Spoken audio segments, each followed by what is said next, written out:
प्रेम कैसा होना चाहिए? प्रेम कपट रहित होना चाहिए। भगवान शंकर ने कहा कि हे देवी, मेरे से तुमने कपट किए हो, इसलिए मैं तुम्हारा परित्याग कर रहा हूं। गृहस्थी का मूल, गृहस्थी का संबंध जो बना रहता है, उस संबंध को टिकने में सबसे बड़ा आधारभूत होता है प्रेम में।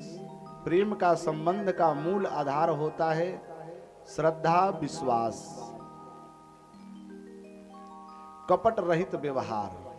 ये तीन ऐसे स्तंभ हैं जिससे हम सबका गृहस्थी बंधा रहता है। पति के ऊपर विश्वास नहीं है, श्रद्धा नहीं है, तो वो प्रेम संबंध बहुत दिन तक चलने वाला नहीं है। वह पति के अपने पत्नी के ऊपर श्रद्धा और विश्वास नहीं है, तो वह प्रेम संबंध, वह गृहस्थी बहुत दिन तक चलने वाला नहीं है। यदि श्रद्धा विश्वास हो और उनके मध्य में यदि कपट आ गया तो भी प्रेम टूट जाता है। कपट ही एक ऐसा बंधन है, जो व्यक्ति कपट रहित रहता है उसका प्रेम चिरकाल छिन्न रहता है, और जिसके जीवन में कपट आ जाता है उसका प्रेम का धागा टूट जाता है। ये कपट को शास्त्रों ने कहा कपट खटाई परत पुनी। कपट को संतों ने कहा खटाई है। और श्रद्धा विश्वास क्या है? बोले श्रद्धा विश्वास जल और दूध है। दूध में यदि 4 किलो दूध में 1 पाव जल भी डाल दें, आधा किलो जल भी डाल दें, तो जैसे जल अभी 20 रुपए लीटर है और दूध 40 रुपए लीटर है, तो यदि उसमें आधा किलो जल डाल दे दूध में, तो जल का कीमत कितना हो जाएगा? नहीं क्या समझ में आवत? जल है 20 रुपए लीटर, दूध कितने हैं? 40 रुपए की लीटर। दूध में जल हमने मिला दिया तो जल का कीमत कितना हो गया? 40 रुपए ही तो बिकेगा दूध के साथ। यही प्रेम होता है। आपका संस्कार, मेरा संस्कार, एक पति पत्नी का विवाह क्यों किया जाता है? 2 संस्कारों का मिलन को ही विवाह कहते हैं। 2 विचारों का मेल को ही विवाह कहते हैं।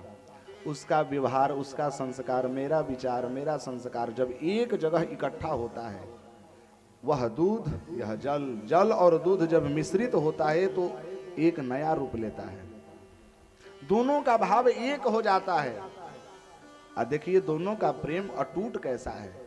यदि हम एक अग्नि पर दूध को उबालते हैं तो सबसे पहले दूध में उफान आने लगता है। क्यों आने लगता है उफान जी? संत कहते हैं कि सबसे पहले जब दूध को गर्म किया जाता है तो उसमें जो पड़ा जल होता है वह जल छिनकता है। जल जब घटने लगता है तो दूध को बहुत पीड़ा होती है। अरे राम राम, ये मेरा एक ऐसा मित्र है जो मेरे ही जीवन में घुल गया और देखो मेरी रक्षा करने के लिए अपने जीवन को सर्वस्व छिटक रहा है, मतलब समाप्त कर रहा है। तो इस मित्र को बचाने के लिए मैं ऐसे ही बड़ा रहूंगा? मैं भी उफान मार दे रहा हूं। मान के कूद करके, ऐसा मानो कि अग्नि को बुझाने का प्रयत्न कर रहा है कि मैं कूद करके जा करके अग्नि को बुझा दूं। लेकिन यदि कोई व्यक्ति फिर जल लेकर के उस दूध में डाल दे तो दूध शांत हो जाता है, मेरा मित्र मिल गया मुझे। लेकिन धन्य हो यदि उसी दूध और जल में यदि नींबू का थोड़ा सा रस निचोड़ दिया जाए तो उसी समय फट जाता है, फिर इकट्ठा नहीं होता। तो नींबू का रस क्या है? बोले कपट खटाई परत पुनी, बिलग होई रस जाई। वह दुग्ध का रस समाप्त हो जाता है, वह प्रेम का रस समाप्त हो जाता है, जिस प्रेम के मध्य में कपट रूपी खटाई पड़ जाता है। कभी पत्नी ने पति के साथ कपट कर दिया, कभी पति ने पत्नी के साथ कपट कर दिया, तो प्रेम समाप्त हो जाता है। मैया सती ने कपट क्या की? कपट कहते किसे हैं? कपट कहते हैं छल को। छल क्या है? बोले कि मिथ्या भाषण, झूठ। झूठ को ही कपट कहते हैं। कर रहे हैं क्या, कह रहे हैं क्या? वाणी अनेकता रूपतम, अनेकता रूपम।